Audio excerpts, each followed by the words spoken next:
بسم اللہ الرحمن الرحیم۔ شروع کرتا ہوں اللہ کے نام سے جو بڑا مہربان نہایت رحم والا ہے۔ کفار کی نبی کریم صلی اللہ علیہ وآلہ وسلم کے ساتھ بدسلوکیاں۔ ایک روز حضرت محمد صلی اللہ علیہ وآلہ وسلم بیت اللہ میں نماز پڑھ رہے تھے۔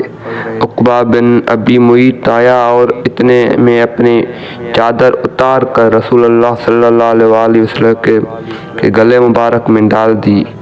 بیچ در بیچ دینے شروع کر دیے۔ آپ صلی اللہ علیہ وسلم کا دم گھٹنے لگا۔ اتنے میں ابو بکر صدیق رضی اللہ عنہ کو پتہ چلا۔ وہ تشریف لائے اور دھکے دے کر اس ملعون کو ہٹایا۔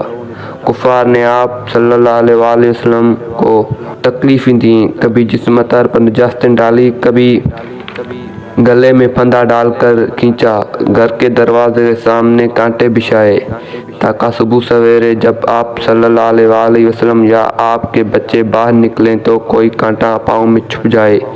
گالیاں دیں، قتل کے منصوبے بنائے، جسم اطہر کو لہو لہان کیا، قید میں رکھا۔ آپ صلی اللہ علیہ وآلہ وسلم کے صحن میں پکے ہوئے کھانے پر گلاس پھینکی۔ آپ صلی اللہ علیہ وسلم کے شان میں اس طرح گستاخیاں کی کہ اللہ کی پناہ۔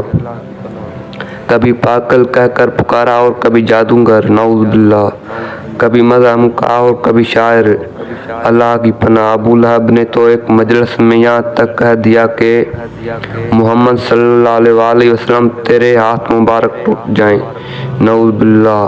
سرور کائنات حضرت محمد صلی اللہ علیہ وآلہ وسلم پر کس طرح سختیاں کی گئیں، صرف اور صرف دین کے بنیاد پر۔